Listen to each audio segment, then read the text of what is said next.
Namaste, ellarigu namaskara. The commencement of education is a very important milestone in every child's life. Akshara Abhyasa is a ceremonial induction of a child into the world of education. Akshara Abhyasa. There is an amalgamation in this term only. Akshara means alphabet, Abhyasa means the study of. Combined two is the study of alphabets. Ivattu ನಮ್ಮ ಕೇಳಿದ banyan ಶಾಲೆಯ caterpillar ಮಕ್ಕಳಿಗೆ ನಾವು ಅಕ್ಷರ ಅಭ್ಯಾಸವನ್ನು ಮಾಡಿಸಿದ್ವಿ. Dear parents, thank you all for your presence.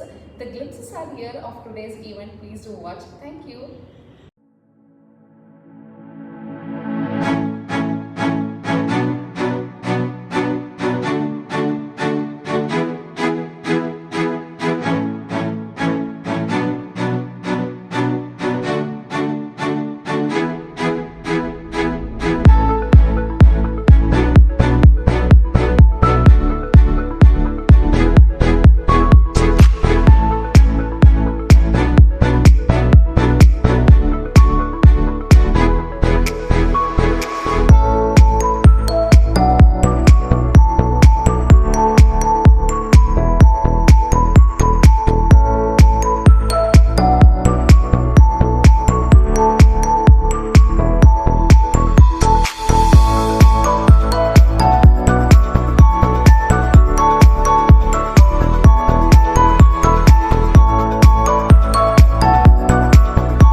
सौख्यदाते